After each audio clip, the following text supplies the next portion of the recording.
L'auto-layout peut être l'une des fonctionnalités les plus complexes à comprendre pour les débutants sur Figma. Mais en réalité, l'auto-layout déjà, c'est même pas une fonctionnalité propre à Figma. Ce sont des règles de code qui régissent tout ce que vous voyez sur le web. Par conséquent, que ce soit sur Figma avec l'auto-layout, que ce soit sur Framer avec les stacks, que ce soit sur Webflow avec le Flexbox, ce sont les mêmes concepts CSS qui s'appliquent partout. Même sur Canva, quand vous décidez d'aligner un objet à gauche, au centre ou à droite, ce sont les mêmes règles CSS qui s'appliquent sur tous ces logiciels. Dans cette vidéo, donc, je ne vais pas simplement vous apprendre à créer des auto-layouts et à faire des dispositions, mais je vais vous permettre en fait de comprendre les concepts afin que vous puissiez les appliquer sur peu importe le logiciel avec lequel vous allez travailler. Alors si c'est quelque chose qui t'intéresse et que tu aimes aller plus en profondeur à comprendre les concepts plutôt que de simplement cliquer sur des interfaces, je t'invite fortement à t'abonner à cette chaîne, à liker et à activer la cloche de notification parce que je partage beaucoup de contenus qui vont t'aider à passer à un niveau supérieur. Bien, donc là on se retrouve sur l'ordinateur et on va apprendre à créer notre premier auto-layout.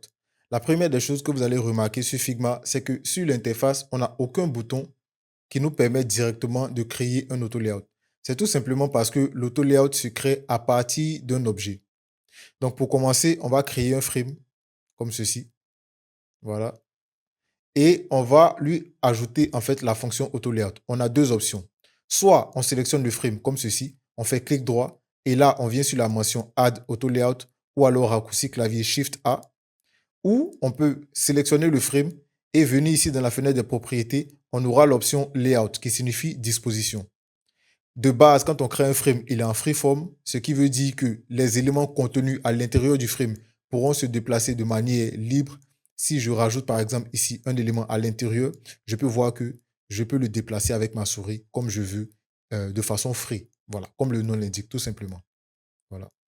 Donc, si je veux ajouter maintenant la fonction auto layout, j'ai trois options ici de disposition. On a vertical, horizontal et en grille. Pourquoi est-ce qu'on a ces trois options-là? Parce que comme je vous l'ai dit, l'auto layout, il n'est pas natif en fait à Figma. C'est un concept informatique de base. Tous les éléments affichés sur le web s'affichent en trois dispositions. De façon verticale, de façon horizontale ou en grille. Que vous soyez sur Figma, Elementor, Framer, Webflow, Canva, Photoshop, Illustrator, les éléments affichés sur le web s'affichent en trois formats ou en trois dispositions, verticale, horizontale et en grille. Donc, c'est ce concept informatique-là, en fait, défini dans du code avec le CSS qui sont appliqués, en fait, ici à Figma. Donc, si on choisit ici l'alignement vertical, je vais changer quelques paramètres ici. De base, on va y revenir tout à l'heure. Pardon. On peut voir ici que quand on va rajouter en fait nos éléments, je prends un élément ici, je le rajoute là. Je prends un autre élément, je le rajoute ici. Je peux voir qu'il s'aligne automatiquement de façon verticale. J'ajoute encore un autre élément. J'essaye même de le lâcher ici. J'essaye de le lâcher sur le rebord ici, en bas à droite. Automatiquement, il s'aligne avec les autres éléments de façon verticale. Si maintenant je change les options d'alignement, je quitte en vertical ici, je viens ici en horizontal, automatiquement il se positionne de façon horizontale. Donc si je rajoute encore un autre élément, il s'ajoute de façon horizontale à mes autres éléments. On va maintenant voir la troisième option de disposition qui est la disposition en grille. Donc je vais donner une meilleure dimension ici à mon frame et on va sélectionner ici la disposition en grille. Donc, une fois que je sélectionne ça, vous voyez automatiquement ici sur mon frame qu'on a une grille qui apparaît. C'est vraiment un jeu d'enfant. Dans la fenêtre des propriétés, vous avez ici votre panneau de grille. Si vous sélectionnez ce panneau-là, vous avez l'option de taper les options, enfin, les cases que vous voulez en colonne et en rangée. Je sélectionne ici 3 par 3. Je peux soit taper les valeurs ou alors sélectionner directement ici avec le tableau qui est affiché. Donc, vous voyez que les cases se créent automatiquement. Donc, on va faire ici 3 par 3. Et là, on a 3 cases et 3, enfin, 3 rangées et 3 colonnes. Le principe est simple. Je sélectionne un objet, je le glisse en fait dans une case et automatiquement, j'ai mon objet à l'intérieur de ma case. Donc ici, on va resizer, remettre une bonne taille. Je prends l'objet, je glisse, je le laisse en fait dans la case. Le principe est vraiment très simple. Franchement, c'est un jeu d'enfant. Je glisse, je laisse, il est dans la case. Si je veux, je prends un objet, je veux le changer de case, je glisse, je le rajoute en fait à la case que je veux. Le principe est vraiment simple. OK. Donc là, on a vu les 3 options de disposition, en fait, qu'on a avec l'auto layout. On va maintenant voir les propriétés qu'on peut ajouter à la fonction auto layout. Donc, on va revenir ici sur un alignement vertical pour avoir quelque chose de plus simple. Et on va maintenant voir les options qu'on a avec l'auto layout. Alors, la première des choses que vous voyez, on va rajouter déjà un objet ici. On sélectionne le frame. On peut voir ici qu'on a les options de largeur et de hauteur. Tout comme un frame ordinaire, on peut lui donner une largeur, on peut lui donner une hauteur. Donc, on peut glisser comme ceci ou alors taper directement les valeurs. On a aussi ce qu'on appelle les contraintes. Quand je sélectionne par exemple la largeur ici, le width, je sélectionne, je peux voir que j'ai l'option Hug Content. Hug Content pour dire quoi? Embrasser le contenu ou alors cadrer le contenu. Donc, la largeur de mon frame sera définie par ce qu'il y a à l'intérieur de ce frame-là. Je sélectionne ici Hug Content. Vous voyez automatiquement qui colle mon objet. Si je viens et que en hauteur, je sélectionne aussi un content, il s'adapte automatiquement à mon objet. Qu'est-ce qui va se passer si je rajoute un autre objet? Je prends cet objet-là, je le glisse à l'intérieur. Je peux voir que le frame s'adapte automatiquement à mes objets. Et il ne s'agit pas en fait que de carré ou de rectangle. Ça peut être aussi du texte. Imaginons ici que je crée un texte comme ceci. Voilà. Je vais l'agrandir peut-être un peu comme ceci. Je vais peut-être lui donner une autre couleur de sorte à ce qu'il soit plus visible. Peut-être quelque chose comme ça. J'ajoute le texte ici. Automatiquement, le frame aussi s'adapte en fait à la taille du contenu. Donc, ce qu'il y a à l'intérieur du frame en question. OK. Donc là, on va lui redonner en fait ses dimensions fixes. Donc là, fixe, dimension fixe, ça veut dire qu'on peut simplement en fait donner les dimensions qu'on veut. Et chaque fois qu'on va rajouter un objet, si jamais il déborde du frame, comme ceci, je sélectionne le frame et je vais devoir l'agrandir en fait manuellement. C'est tout ce que ça signifie. Voilà. On a aussi d'autres options qui sont des options d'espacement entre les éléments. Ici, on a un alignement vertical. Si je viens là, dans les options de propriété, je peux définir en fait une valeur, par exemple, de 40 pixels entre les différents éléments. Je peux aussi sélectionner ici et puis définir l'espacement qu'il y a entre mes différents éléments. J'ai ici les options d'alignement à l'intérieur de mon frame. Donc, c'est vraiment un jeu d'enfant. C'est comme les grilles aussi. Si je choisis l'alignement centré, mes éléments sont centrés au milieu de mon frame. Je choisis centré et en haut. Voilà, ils sont centrés et ils collent le haut du frame. Centré en bas, à gauche, à droite, voilà, à gauche, etc., etc. Vous avez compris le concept. Là où je vais positionner en fait mon icône, mes éléments vont aussi dynamiquement aussi se positionner à cet endroit-là. On a maintenant ce qu'on appelle le padding. Le padding, c'est l'espacement, cette fois-ci, entre les bordures de notre frame et le contenu. Je rappelle que le premier espacement, c'était l'espacement entre les différents éléments, comme ceci. Le padding, c'est l'espacement entre les bordures de mon frame et le contenu, en fait, de ce frame-là. Donc, si je définis ici, par exemple, 40 pixels en horizontal et 40 pixels en vertical, on va peut-être augmenter à 120, de sorte à ce que ce soit plus visible. Voilà.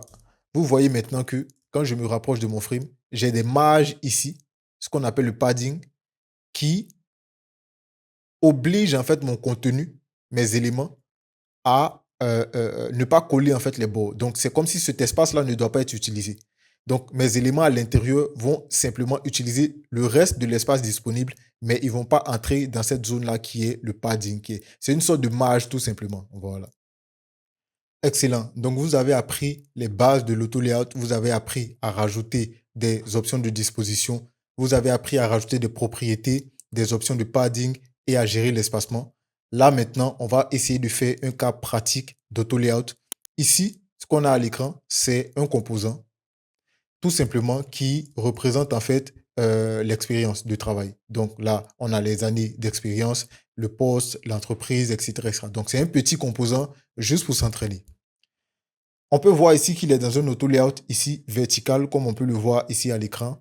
Et ce qu'on va faire, c'est qu'au lieu de taper tous les textes, excusez-moi, on va simplement dupliquer de sorte à ce que la vidéo ne prenne pas 3 ans à être tournée. Voilà. Donc, on va simplement dupliquer en fait les textes, etc., etc.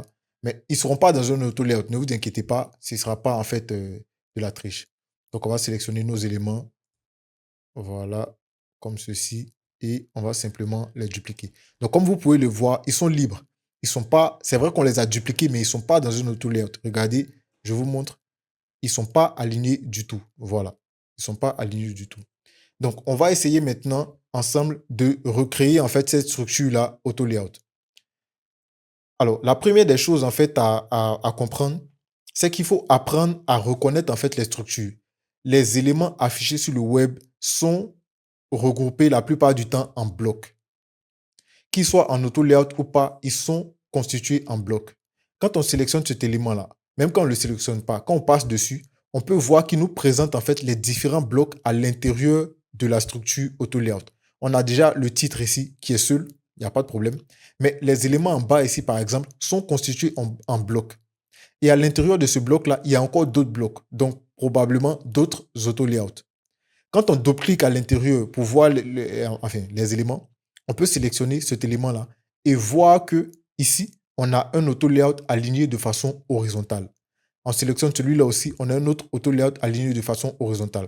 À l'intérieur de cet auto-layout-là, on a encore un autre bloc. Regardez ici. Il nous montre ici les blocs. On a le texte qui dit 2024 à présent et on a aussi ce bloc-là. On sélectionne ce bloc-là. On voit que ce bloc-là, encore une fois, c'est un autre auto-layout. C'est ce qu'on appelle une imbrication. Donc, on peut avoir un auto-layout dans un autre auto-layout, dans un autre auto-layout. Ça paraît un peu confus, mais c'est comme ça que ça marche. Donc, on va essayer de reproduire ça. Et pour pouvoir le faire, il faut toujours commencer par la plus petite structure. Pardon. Et la plus petite structure ici, c'est ce petit bloc-là qui reprend le poste et l'entreprise. Donc, c'est ce qu'on va essayer de faire ici. On va prendre cet élément-là, le mettre là. On va prendre le texte. On va sélectionner cet élément-là et on va faire Shift A pour les grouper automatiquement dans un frame auto-layout. On a appris au début qu'on pouvait faire, créer un frame d'abord et ensuite rajouter l'auto-layout. Mais on n'est pas obligé en fait à chaque fois de faire ça. On peut simplement sélectionner les éléments qu'on veut rajouter, comme ceci, et on fait Shift A et automatiquement ils seront ajoutés dans un frame auto-layout. Quand vous regardez dans la fenêtre des calques ici, on a directement le symbole de l'auto-layout et la mention auto-layout ici. OK. Donc, on a rajouté nos éléments dans l'auto-layout. On va lui donner en fait les propriétés. Pareil que là. Donc, ici, on peut voir qu'on a, je pense, 12 pixels d'espacement. OK. Ici, on est en automatique. On va corriger ça. On va mettre ici 12 pixels d'espacement. On va aligner ça à droite. Voilà, de sorte à ce que ce soit correct. Et on va faire pareil ici. Donc, on a dit 12 pixels. On va centrer les éléments parce que là, comme vous voyez, les éléments sont centrés. Donc, c'est simplement en fait une question de recopier. Bon, là, vu qu'on suit un exemple, on est en train de recopier. Mais si vous étiez seul et que vous n'aviez pas d'exemple, vous allez simplement choisir vos options d'alignement selon le design que vous voulez créer. Voilà. Donc, on a mis 12 pixels ici. Donc là, on a notre première structure. Ensuite, qu'est-ce qu'on a au niveau supérieur à cette structure-là? On voit que ce bloc-là, il est à l'intérieur d'un autre grand bloc où il est compris avec le texte de la date. Donc, on va sélectionner celui-là, sélectionner la date. Et comme on l'avait fait auparavant, Shift A pour l'ajouter dans un autre auto-layout. Et vous voyez qu'ils sont parfaitement alignés ici, comme ceci. Donc, on fait pareil que là, Shift A, ils sont dans un auto-layout ensemble. On va maintenant donner les propriétés, comme c'est défini là. Ici, on voit qu'ils sont alignés en automatique. Donc, pareillement, ici aussi, voilà, ici, ils sont déjà en automatique, parfait. Donc, on va sélectionner ça. Les options d'espacement, on va définir ici. On va écrire littéralement, on va écrire auto pour définir ça en automatique. Soit vous pouvez taper directement auto ou alors vous double-cliquez simplement sur cette icône-là et double-cliquer, il sera directement en automatique. Parfait. Au niveau supérieur, c'est-à-dire après ce bloc qui comprend la date et le poste, l'entreprise, tout ça, on a quel autre bloc? On a ce bloc-là qui comprend maintenant les deux éléments ici d'expérience. Donc, cet élément d'expérience plus celui-là. On va sélectionner les deux. On va faire Shift A, vous l'avez deviné, et ils seront alignés. On peut voir ici directement qu'on a un espacement de 24 pixels, donc on ne va pas se prendre la tête directement. On va venir ici. On va taper exactement 24 pixels. Parfait. Ensuite, la prochaine structure, c'est quoi? Après ce bloc-là, on a quoi? On a ce grand bloc où on a le titre et le petit bloc qu'on vient de créer. Donc, on va faire pareil. On sélectionne le petit bloc, on sélectionne le titre, on fait Shift A et on les met ensemble dans un auto-layout. Là, ils sont alignés au centre. Vous l'avez deviné. On va venir ici dans notre petit panneau et on va faire l'alignement à gauche, comme ceci. Alors, il ne s'aligne pas parfaitement parce que le texte ici, il est élargi. En fait, il a des dimensions trop larges. Donc, on va réduire en fait ces dimensions du texte comme ceci. Et là, il est parfaitement aligné à gauche. Une fois qu'on a ça, on voit que on a, de façon grossière, en fait, on a la structure. Mais on n'a pas rajouté en fait les options de propriété. C'est pour ça qu'il il ne ressemble pas forcément exactement à celui-là. Donc, on clique ici. On peut voir quoi? Automatiquement, la première chose sur laquelle on tombe, c'est l'espacement entre les éléments qui est de 40 pixels. On vient là, on met ici 40 pixels. Ensuite, on peut voir les options de padding. 40 pixels en haut et en bas et 20 pixels à gauche et à droite. Parfaitement. On vient là de façon horizontale, 20 pixels et de façon verticale, 40 pixels. Parfait. Donc là, maintenant, vous voyez qu'il est dans un frame qui ressemble beaucoup plus à ce qu'on a ici parce qu'on a donné les options de propriété. Au niveau de la largeur, en fait, du frame, de manière générale, on voit qu'il est en 421 pixels de largeur. Donc, on va venir ici, on va lui donner 421 pixels de largeur. Concernant le contour, enfin, le contour, le fond blanc qu'on a ici, eh bien, vous l'avez deviné, on va simplement venir rajouter une couleur ici, en blanc. Et on va donner un contour d'arrondi exactement comme celui qu'il a ici. Ici, on a 25 pixels de contour d'arrondi. Donc, on va venir là, 25 pixels.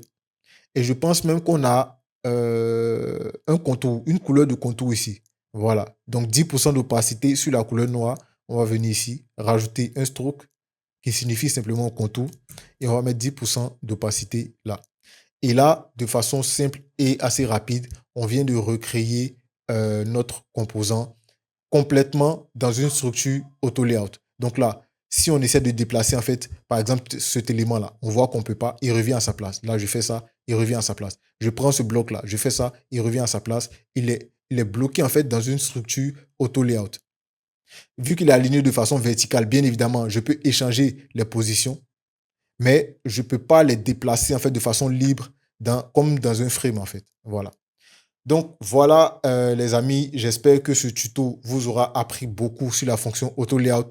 J'espère surtout que vous avez compris le concept plutôt même que de savoir directement en fait cliquer en fait sur les pixels et puis créer un auto layout. Moi je vous invite à vous abonner à cette chaîne, à laisser des likes, à laisser des commentaires s'il y a des choses que vous n'avez pas compris et à activer la cloche de notification parce qu'il y a beaucoup de vidéos de qualité qui vont arriver et qui vont vous apprendre beaucoup de choses sur Figma. Moi, je vous dis à très bientôt pour une prochaine vidéo.